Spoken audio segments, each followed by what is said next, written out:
لا نبي بعدي أو كما قال عليه الصلاة والسلام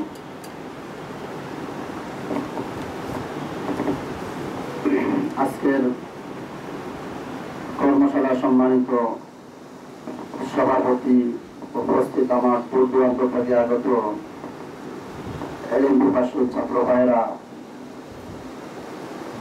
আমি আপনাদের অন্তরের অন্তঃস্থল থেকে শুকরিয়া জানাই যে আজকে এই গুরুত্বপূর্ণ মাহফিলে, গুরুত্বপূর্ণ সেমিনারে অংশগ্রহণ করার জন্য।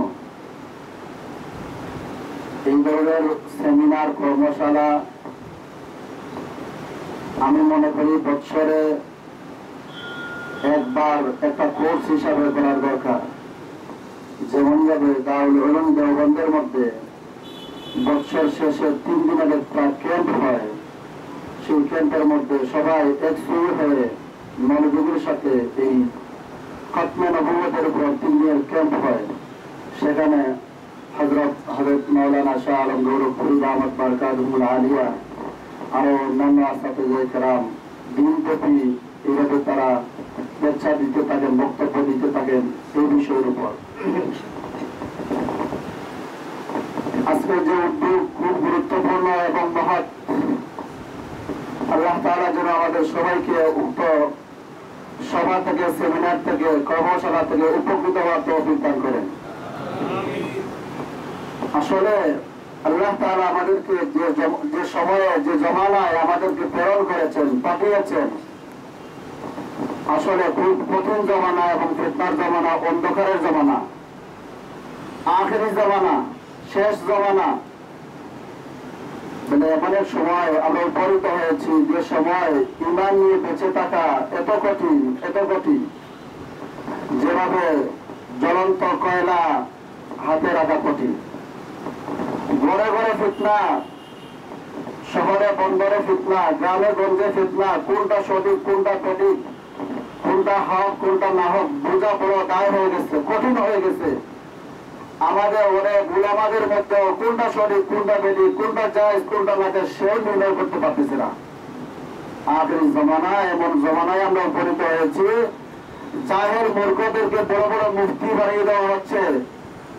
জাহেল মুফতিরা তারা ফতোয়া দিচ্ছে, তারা জায়েজকে নাজায়েজ বলে ফতোয়া দিচ্ছে, নাজায়েজকে জায়েজ বলে ফতোয়া দিচ্ছে।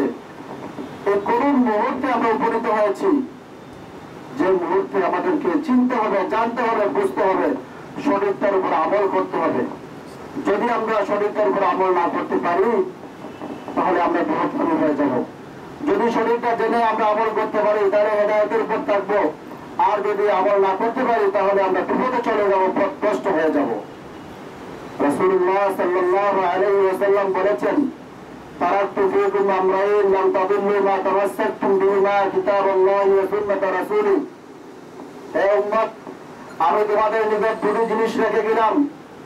দুটি জিনিসের একটি হচ্ছে কিতাবুল্লাহ ওয়া সুন্নাত রাসূলি, আমার কিতাব, আল্লাহ তাআলার কিতাব কোরআন শরীফ, আর আমার সুন্নাত। সুন্নাত বলতে দুটি জিনিস বোঝায়, রাসূলের সুন্নাত এবং সাহাবায়ে কেরামের সুন্নাত। অন্য হাদিসের মধ্যে আসছে রাসূল সাল্লাল্লাহু আলাইহি ওয়াসাল্লাম ইরশাদ ফরমান, সাতাফতারিকু উম্মতি আলা 73 মিল্লাহ কুল্লুহুম ফিন নার ইল্লা মিল্লাতান ওয়াহিদা। ক্বালু মান হুম ইয়া রাসূলুল্লাহ? ক্বালা মা আনা আলাইহি ওয়া আসহাবি। আমার প্রিয় ছাত্ররা, রাসূল সাল্লাল্লাহু আলাইহি ওয়াসাল্লাম ইরশাদ ফরমান, আমার উম্মত 73 দলে বিভক্ত হবে। বনি ইসরাঈলের দল হয়েছিল 72 দলে বিভক্ত, আমার উম্মত হবে 73 দলে বিভক্ত। কিন্তু 73 দলের মধ্যে একটি দল হবে নাজি, বাকি 72 দল হবে জাহান্নামী। তোমরা আমাদের যারা শরিয়াতে পড়েছ, এর মধ্যে আছে মুসলমানদের মধ্যে কিছু মুসলমান পথভ্রষ্ট হয়ে গেছে, বিভ্রান্ত হয়ে গেছে।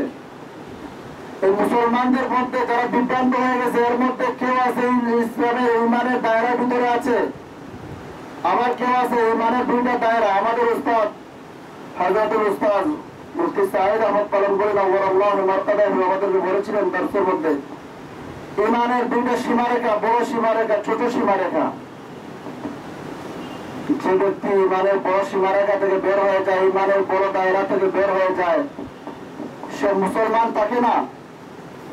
সে কাফের হয়ে যায়। আর যে ব্যক্তি ইমানের ছোট সীমারেখা থেকে বের হয়ে যায় সে মুসলমান থাকে, কিন্তু অসম্পূর্ণ মুসলমান, সে সম্পূর্ণ মুসলমান না, সে পরিপূর্ণ ইমানদার না। যারা ইমানের বড় দায়রা থেকে বের হয়ে গেল ওরা কাফের, আর তারা আবাদুল আবাদ জাহান্নামের মধ্যে জ্বলবে। আর যারা ইমানের ছোট দায়রা থেকে বের হয়ে যায় তারা অসম্পূর্ণ মুসলমান, কিন্তু তারা যদি মারা যায় কিন্তু তাদের আওয়ারে দখল হবে জাহান্নাম।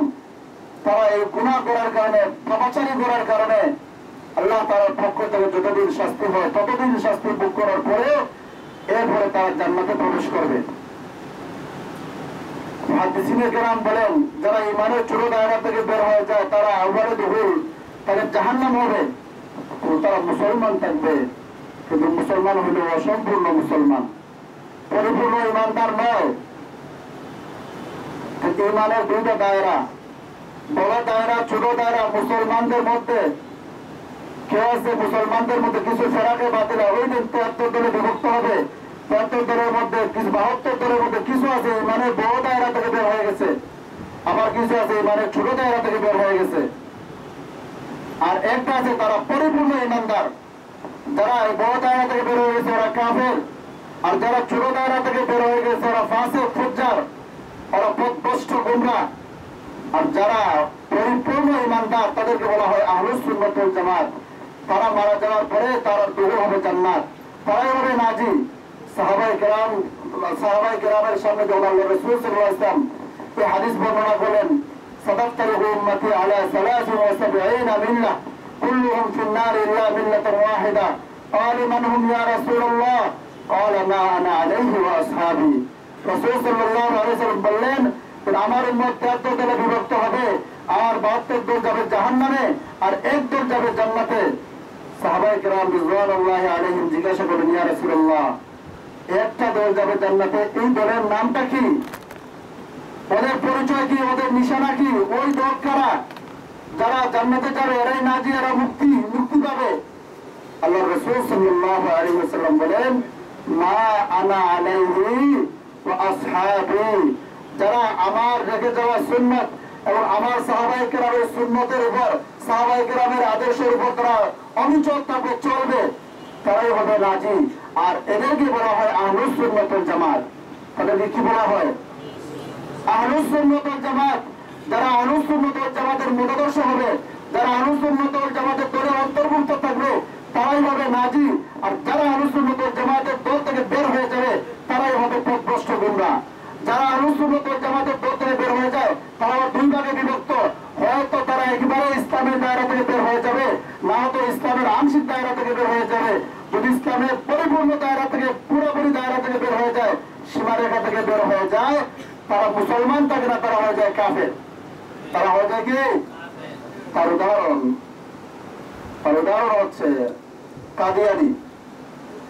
এই পথভ্রষ্ট, এই গুমরাহ, কাফের, মুশরিক, এই কাদিয়ানি, গোলাম আহমদ কাদিয়ানি সেই ইমানের বড় দায়রা থেকে বের হয়ে গেছে। এখন বলতে পারো আমরা ইমানের বড় দায়রা চিনব কিভাবে? এটা বড় দায়রা না ছোট দায়রা? আলানো তোমরা পড়ছো, ইমানে মুফাসসিরের মধ্যে আছে। ইমানে মুফাসসিরের মধ্যে ইজমালান ইমানে বড় দায়রা বলে দেওয়া হচ্ছে, ইমানে বড় বড় দায়রা